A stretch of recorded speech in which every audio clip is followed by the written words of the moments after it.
반갑고 주의 이름으로 축복합니다. 오늘은 본문 말씀으로 하나님께 넉넉한 신앙이라는 제목으로 하나님 말씀 전하도록 하겠습니다. 오늘 말씀은 남유다의 아사 왕이 신앙의 개혁 또 믿음의 개혁을 할 때 있어서 가장 최대의 위기를 극복한 사건입니다. 사실 전쟁도 몇 번 있었거든요. 전쟁도 몇 번 있었지만 사실은 전쟁도 위기지만 사실은 이 아사 왕의 어머니의 불신앙, 이걸 처리하는 과정에서 아마 아사 왕은 굉장한 아픔과 또 동시에 상처와 거룩한 결단을 했어야만 하는 그런 사건. 그래서 이 사건을 극복한 사건 하나와 동시에 가장 소중한 것을 하나님 앞에 드리는 사건을 통해서 이 아사 왕의 온전한 신앙에 대해서 한번 살펴보도록 하겠습니다. 성경은 이 아사 왕의 신앙에 대해서 하나님에 대해서 일평생 온전한 신앙이었다라고 평가하고 있습니다. 17절 말씀 보겠습니다. 산당은 이스라엘 중에서 제하지 아니하였으나 아사의 마음이 일평생 온전하였더라. 그러니까 아사의 마음이 하나님을 향해서 일평생 온전했다.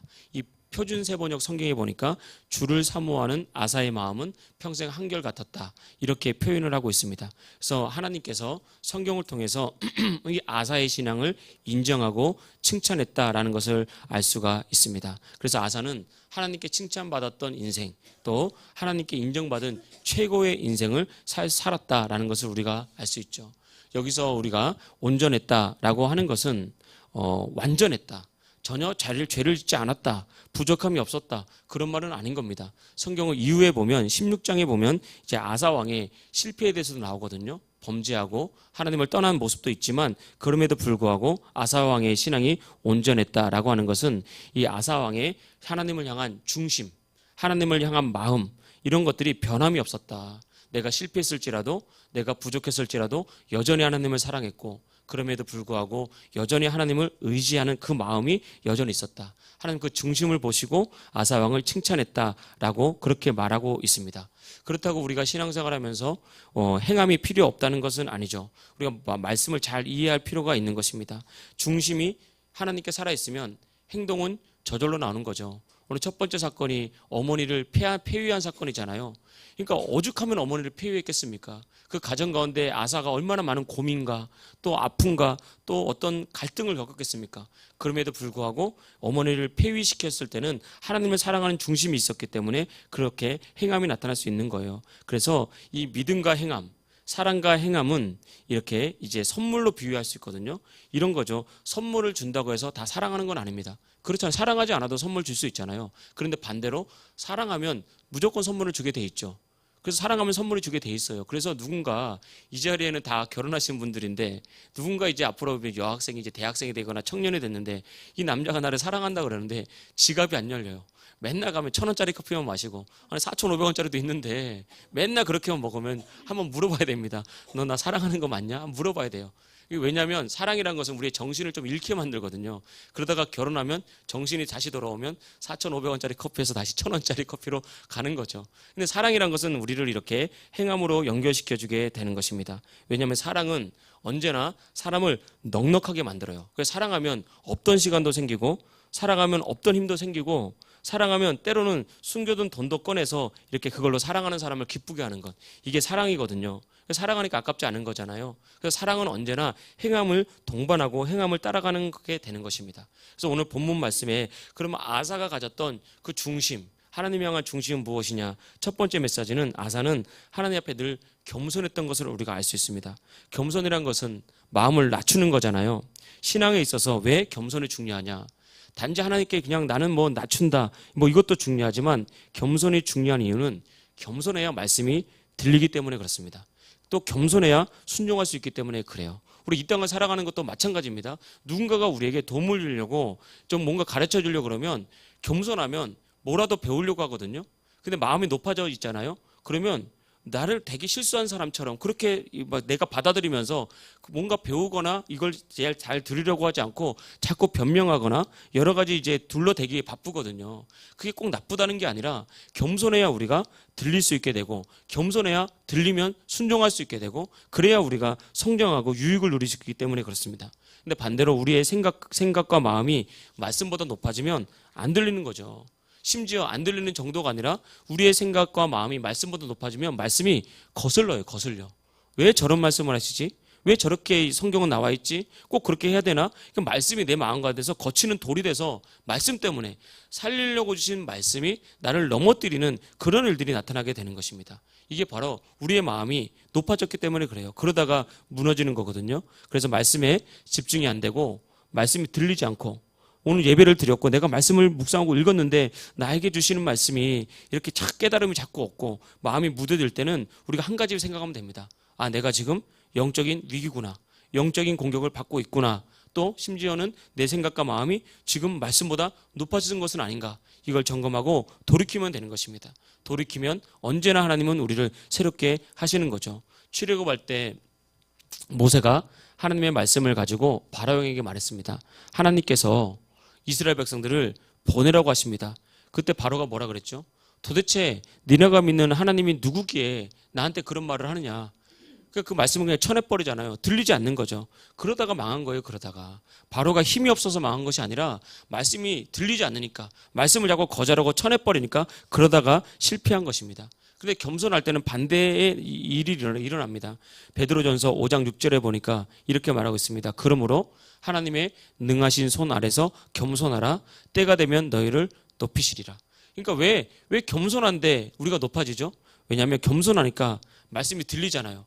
말씀을 가지고 있으니까 말씀이 우리에서 막 역사하잖아요. 그러니까 말씀이 우리를 높여주는 거예요. 그냥 겸손했다고 해서 그냥 갑자기 어느 날 내가 높아지는 것이 아니라, 겸손한 사람에게 말씀이 있고 그 말씀은 그 사람의 인생 가운데 역사하기 시작하니까 처음에는 낮은 인생이라도, 시작은 미약해도 나중은 점점 창대하고 높아지는, 하나님께 영광을 돌리는 그런 인생이 되는 것입니다. 이것이 바로 겸손의 능력인 거죠. 그래서 우리가 항상 신앙생활 할 때 하나님의 말씀이 들리는 이 겸손으로 무장하면 우리가 악한 마귀의 공격에도 넉넉히 이길 수 있다라는 믿음 가지고 언제나 겸손함으로 하나님께 쓰임받는 하나님 백성 되기를 축복합니다. 두 번째는 영적인 공격은 언제나 가까운 곳에 있다라고 말하는 거죠. 우리가 영적인 개혁을 하고, 특별히 내가 신앙생활을 제대로 하고 예수님 제대로 한번 믿어보려고 하고 성령 충만 받으면 항상 악한 마귀가 우리를 공격하거든요. 제가 생각이 나요. 제가 고등학교 때인가 봐요. 고등학교 때 이제 수련회를 가잖아요. 수련회 가서 제가 은혜를 충만히 받았어요. 은혜를 충만히 받고 은혜 받으면 좋잖아요. 근데 수련회라는 게 보통 방학이니까 제가 이제 결심을 했어요. 이번에 내가 3일 금식을 해야 되겠다. 그 처음 해본 거예요. 그래서 고등학교 때 3일 금식을 하는데 제가 먹고 싶은 게 자꾸 생기더라고요. 근데 이제 고등학교 때 마음이 순수하잖아요. 그래서 이거는 이겨내야 돼. 유혹이야. 물론 이겨내야 되겠죠. 그렇게 하는데 이제 생각이 드는 거예요. 이제 금식 끝나면 보통 밤 12시부터 그 다음날 밤 12시 딱 정해놓고 하니까 금식 끝나면 이거 먹어야지. 이렇게 생각을 하고 있는 거예요. 이제 그렇게 생각을 하고 이제 금식 이제 끝날 시간이 이제 몇 시간 놔두면 이제 누워 있는 거죠. 이제 몇 시 됐나 이렇게 말 그대로 이제 금식 아닌 금식을 하는 거죠. 그러다가 이제 밤 10시 땡 치면 뭐가 먹고 싶은데 냉장고 열어보면 그게 없어요. 왜냐면 어머니가 내 마음을 알아요. 그런데 그 마귀가 공격을 해요. 그 밤 12시에 어머니는 금식을 했다고 해서 피곤한 몸으로 죽을 끓여주거든요. 근데 저는 뭘 먹고 싶잖아요. 이렇게 저 어리고 그러니까 맛있는 거 고기도 막 먹고 싶고, 그래서 어머니한테 짜증을 내고 그랬습니다. 지금 생각해보면 진짜 못났다. 진짜 못됐다. 어머니는 밤 12시까지 기다렸다가 죽 끓여주고 금식했다고 그냥 옆에서 보면 알 텐데, 금식도 하는 것도 아니고 그래 애쓴다 알 텐데 그거 가지고 짜증내는 그걸 보면서 어머니가 제게 스스로 제게 지금 참 못났구나 그때 그런 생각이 드는데, 그러니까 의외로 영적인 공격이 외부로부터 오는 것도 있지만 내 안으로부터 나타나는 이런 짜증들, 불만들, 또 원망들, 이런 것들이 우리 안에서 공격을 한다는 것을 그때 제가 알았어요. 그때는 몰랐어요. 나중에 그게 바로 내 안에서 있었던 영적인 공격이었구나라는 것을 제가 알았거든요. 그런데 이것뿐만 아니라 우리가 신앙생활 진짜 제대로 하려고 하면 가장 사랑하는 사람이나 가장 가까운 사람을 통해서 영적인 공격을 받을 때가 정말 많습니다. 근데 왜 이렇게 마귀가 그러냐? 이게 가장 사랑하는 사람 앞에서 마음은 항상 제일 약하거든요. 항상 사랑하는 사람 앞에서는 마음이 약해질 수밖에 없어요. 다 지잖아요.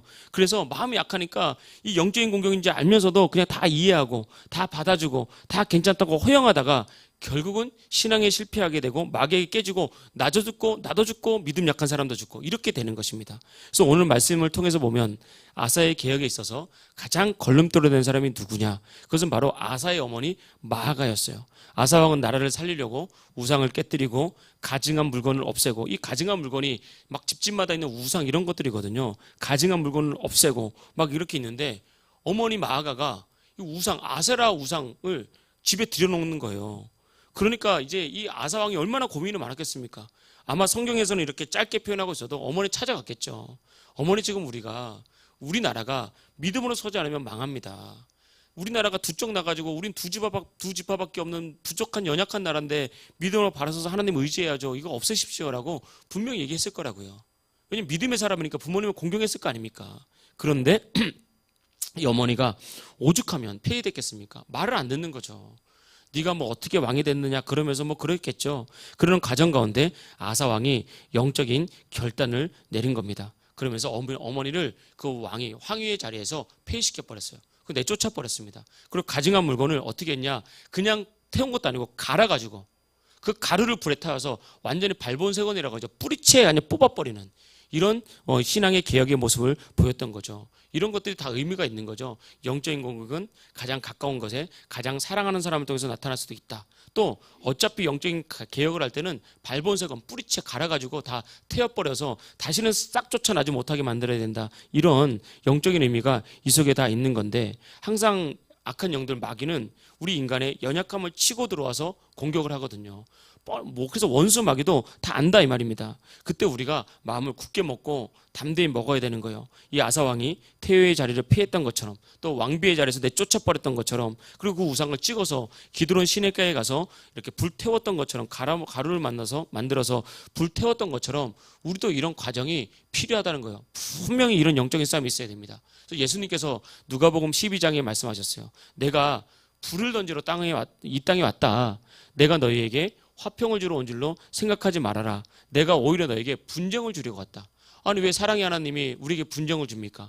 왜 사랑하는 가정에서, 사랑하는 부모 자녀 관계, 사랑하는 배우자 관계 속에서 왜 이렇게 불을 주고 분쟁을 주죠? 이것은 예수님이 줬다는 것이 아니라 믿음으로 딱 결단해서 나가려면 영적인 싸움은 필연적으로 일어날 수밖에 없다라고 말하는 거예요. 그래서 뭐라고 말합니까?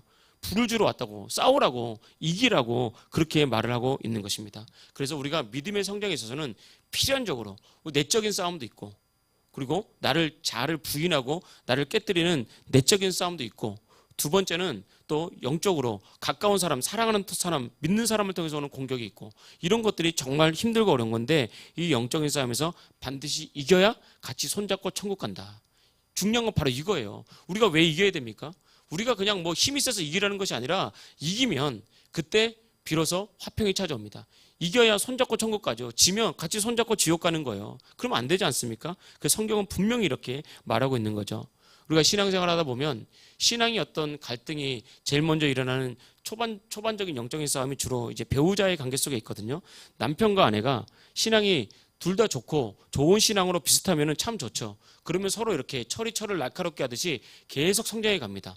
이런 게 있어요. 진짜 이걸 보거든요.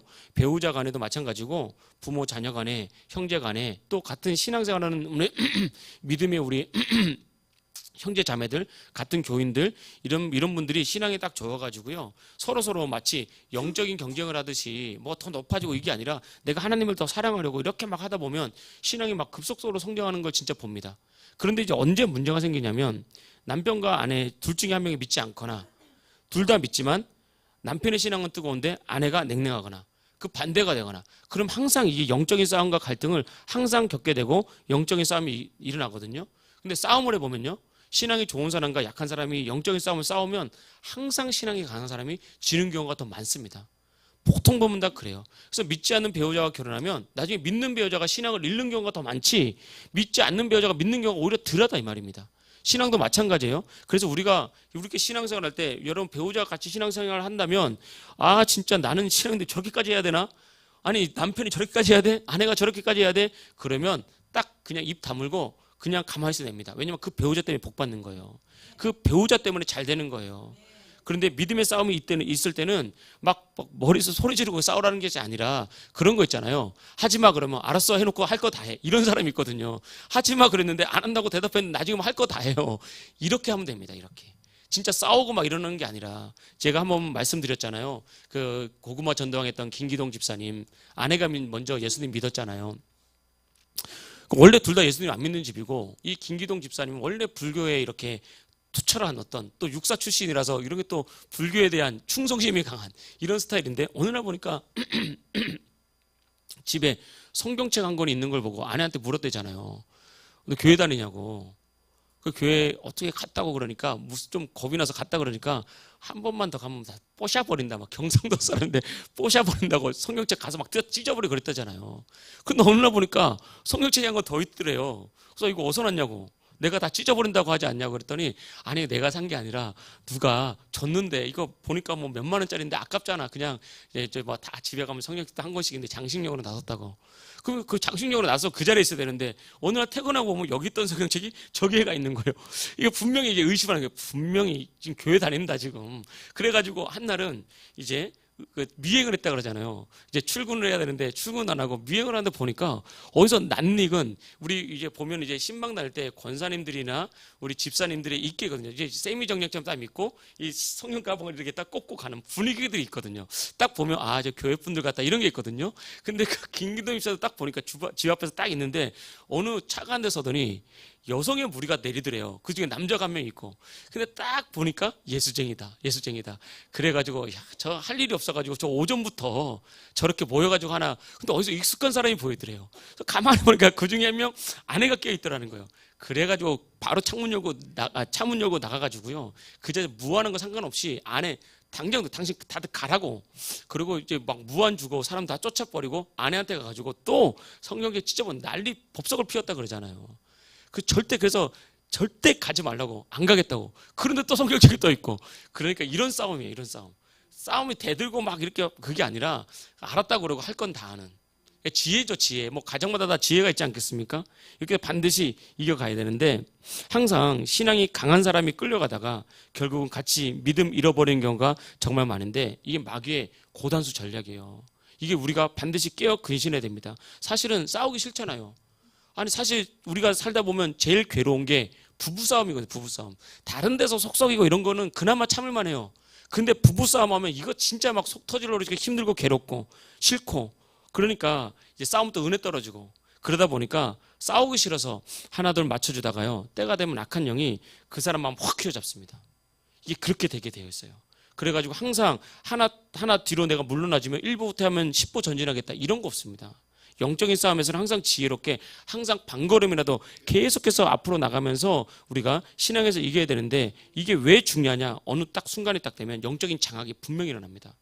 그분도, 그 김기동 집사님도 이제 목사님 됐잖아요. 미국 가서 목회한다면서요. 한 해 과천 장로교에 500명씩 전도했잖아요. 이런 일들이 왜 나타나냐? 영적인 장악이 딱 일어나면 오히려 그렇게 충성스러운 육군 차관학교 출신일수록 하나님께 더 충성하거든요. 과거에는 부처님께 충성했던 그 충성심이 이제 예수님께로 옮아와서 더 열심히 하게 되거든요. 진짜를 발견하니까. 그러니까 뭐 모든 곳에 가서 복음을 전하는 영적인 장악이 나타나잖아요. 그래서 영적인 장악이 일어날 때까지 견고하게 서서 예수님의 이름 부르고 성령의 불을 받아야 됩니다.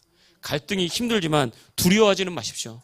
힘들고 피곤하고 싸우기 싫다고 그러면 내 마음 편하자고 자꾸 타협하다가 보면 같이 지옥 가거든요. 이게 가장 최악의 방법이고 마귀가 노리는 거예요. 이게 배우자 간에, 부모 자녀 간에, 또 뭐 이런 여러 가지, 또 우리 관계들 간에 다 마찬가지입니다. 그러나 담대히 마음 먹고 영적인 싸움에서 승리하면 결국 평안이 오고 함께 천국에 가는 겁니다. 이게 직장 생활도 그렇고 사회생활도 그렇고 가정생활도 그렇고 부모가 자녀를 대할 때도 마찬가지고, 이 마귀의 속성을 우리가 알아야 됩니다. 마귀는 오직 빼앗고 죽이고 멸망시키는 것뿐이 없지 단 하나도 우리를 위해서 하는 게 없다는 거예요. 이 마귀의 속성을 정확히 알고 타협하기보다는 믿음의 싸움을 이겨서 영적인 장악을 이루면 평안과 기쁨과 승리가 옵니다. 우리가 본문 말씀 19절 보겠습니다. 이때부터 아사왕 제30 5년까지 다시는 전쟁이 없으니라. 계속해서 무엇인가 전쟁의 기미가 있고 전쟁을 해야 되는 건데 이런 영적인 결단을 통해서 또 하나님께 온전히 드리다 보니까 어떻게 됐죠? 평안이 오잖아요. 영적인 장악이 일어나면 이런 평안과 또 전쟁이 없고 주님 주시는 승리가 온다는 것입니다. 그래서 바라기는 항상 영적인 장악을 통해서 믿음의 싸움에서 승리하는 하나님 백성 되기를 주의 이름 축복합니다. 마지막 세 번째는 오늘 제목처럼 하나님께 넉넉한 신앙을 가질 때 하나님께서 우리의 신앙을 온전히 받아주신다라는 것입니다. 18절 보겠습니다. 그가 또 그의 아버지가 구별한 물건과 자기가 구별한 물건 곧 은과 금과 그릇들을 하나님의 전에 드렸더니 라고 말을 하고 있습니다. 아사왕이 하나님께 드리잖아요. 근데 성경을 보면 누가 드리라고 하지도 않았어요. 뭐 선지자가 갑자기 나타나서 너 하나님께 드려라 뭐 이런 것도 아니고 성령께서 갑자기 나타나서 하나님께 드려라고 한 것도 아니고 누가 시키지 않았는데 아버지가 구별한 물건, 자신이 구별한 물건, 은과 금과 그릇들 가장 귀한 것들을 하나님의 전에 드렸다. 지금으로 말하면 하나님께 교회에 드렸다라고 그렇게 말하고 있잖아요. 근데 왜 드렸습니까? 아니 도대체 이유가 뭐죠? 이유가 없잖아요. 하나님 사랑하니까 드린 거예요. 그러니까 사랑에는 이유가 없는 거죠. 그러니까 사랑에서 이유를 찾는 것이 되게 어리석은 거거든요. 너 저 사람이 뭐가 좋아서 그렇게 사랑해? 그러면 뭐가 좋아 사랑합니까? 그냥 사랑하니까 이유가 없는 거예요. 그냥 사랑하니까. 여러분 자녀들 다 사랑하잖아요. 뭐가 그렇게 좋아서 사랑합니까? 때로는 속 터질 때도 많은데 뭐가 그렇게 좋죠? 그게 이유가 없는 그냥 사랑은 이유를 찾지 않는 건데 이게 바로 아름다운 신앙이라는 거예요. 하나님께서 받으실 만한 신앙이에요. 여러분들 오늘 왜 예배 나오셨습니까? 사랑하니까. 물론 나와야 되니까 이런 마음 어디서 나오는 거죠? 우리가 하나님을 아니까, 하나님을 사랑해야 되니까 그걸 아니까 여러분들 이 자리에 나오셨잖아요. 이게 바로 하나님께서 기뻐하는 신앙이라는 것입니다. 그래서 신앙의 비밀이 있는데 이미 말씀드렸지만 사랑하면 넉넉해지는 거죠. 그래서 하나님의 사랑을 많이 받고 내 안에 사랑이 있잖아요. 그럼 사람들에게 넉넉해지기 시작해요. 과거에는 작은 거 하나도 뭐 이렇게 용납을 못하고 막 이렇게 하면서 매 삶이 막 긴장된 거죠. 매 삶이 긴장되니까 어깨도 뭉치고 목도 뭉치고 어디 갔다 오면 허리 아프고 피곤하고 조금만 해도. 근데 사람이 릴렉스해 보십시오. 여유롭게. 뭐 그럴 수도 있지 뭐. 이런 살아보십시오. 그러면요 오히려 그냥 수영하고 온 것처럼 그냥 편안해요. 그냥 피곤하면 좀 쉬면 되지만 이렇게 인생이 여유로워집니다. 매사 이렇게 여유를 갖고 살아야 돼요. 그때 비로소 자녀들도 마찬가지예요. 우리 다 여기 공부시키는 자녀들 저도 뭐 교육 전문가는 아니지만 내가 넉넉해야 이제 여유가 있어야 내가 막 활성화가 되거든요. 호르몬이 막 나와서. 근데 너 왜 이거 틀렸어? 공부 더 해야 돼? 막 이런 식으로 가면요. 내가 경직돼요. 그럼 할 수 있는 것도 못 합니다. 공부한 것도 금방 까먹어 버려요. 그래서 아이들로 하여금도 자꾸 공부에다 넉넉하게 할 수 있다고 말해주고 느려도 천천히 가도 열심히 할 수 있다고 말해주고 자꾸 격려해주고 그러다 보면은 심지어는 때로는 너무 부담감 가질 때는 공부 안 해도 하나님 너 먹여 살리니까 공부에서 너무 두려움 갖지 마 그러면요 오히려 공부 더 하려고 그럽니다. 하라 그러면은 벗어나고 싶은데 하지 말라 그러면 우리 어머니가 오늘 이상해지셨네요. 그래서 더 하려고 그런다니까요. 그러니까 항상 여유를 가져야 돼요. 여유를. 이렇게 되면 하나님께서 우리 삶에 더 큰 믿음을 주시는데 신앙도 마찬가지예요. 신앙도 우리가 경직돼가지고 막 이거 안 하면 안 돼. 이거 안 하면 인정 못 받아. 막 이거 안 하면 물론 책임감 있게 하는 건 좋아요. 근데 이게 너무 경직이 됐다 버리면 교회 한 번 가는 게 일이 돼가지고 그 자체가 막 스트레스 받는다니까요. 그래서 맨날 목사님은 일찍 가라 그러는데 뭐 좀 늦으면 목사님 일찍 가라 그러던데 가면 또 그게 다 그러고 오라니까요 그냥. 그러면 되는 거지 뭐 어떻습니까? 하나님은 뭘 봐요? 우리 중심을 보는. 그러다가 내 마음에 막 감동이 있고 주님 은혜 주시면 또 열심히 하면 되고 그때 하나님께서 우리의 신앙을 받아 주시는 것입니다. 그래서 우리가 항상 신앙을 할 때 하나님에 대해서 하나님은 넉넉한 분이다. 그래야 우리가 넉넉하게 일할 수 있는 거예요. 하나님은 나의 실패도 인정하신다. 그래야 실패도 된다고 생각하고 편안하게 주의 일할 수 있는 거예요. 성경에 보면 주인이 달란트를 맡기고 이렇게 먼 타국으로 가잖아요. 5달란트, 2달란트 맡긴 종들은 이렇게 남겼잖아요. 근데 1달란트 맡긴 종은 땅에 묻어놨다가 그걸 꺼내면서 주인에게 뭐라고 말합니까? 주인은 굳은 사람이라 심지 않은 데서 거두는 줄 내가 안다. 그러니까 주인을 오해하는 거예요. 주인은 굳은 사람이라는 거예요. 그러니까 마음이 막 이게 무서운 사람이고 실수하고 잘못하면 책망하는 사람이라고 그러니까 장사를 못 하죠. 그 잃어버리면 어떡합니까? 손해 보면은 막 더 벌 받을 거 아니에요.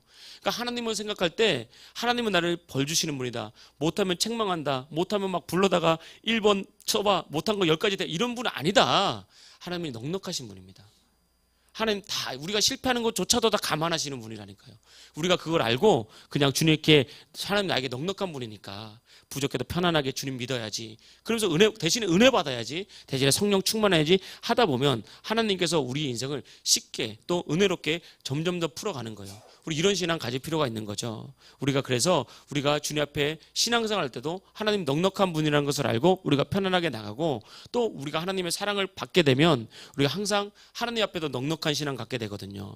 우리가 이 땅을 살아가다 보면 이게 뭐 좀 하려고 하면 아깝고 계산하고 막 그럴 때가 있거든요. 사람인지라 그것도 잘못된 건 아닙니다. 사람이 다 그렇잖아요. 사람이란 게 다 생활하는 게 있고 다 그런데 뭐 어떤 사람이 뭐 헌금을 해야 되는데 뭐 교회에서 뭐 합시다 못 냈어요. 그럴 수도 있죠. 왜냐하면 살아가는 형편들이 다 있는데 뭐 다 그렇게 해야 됩니까? 그런 거 아니거든요.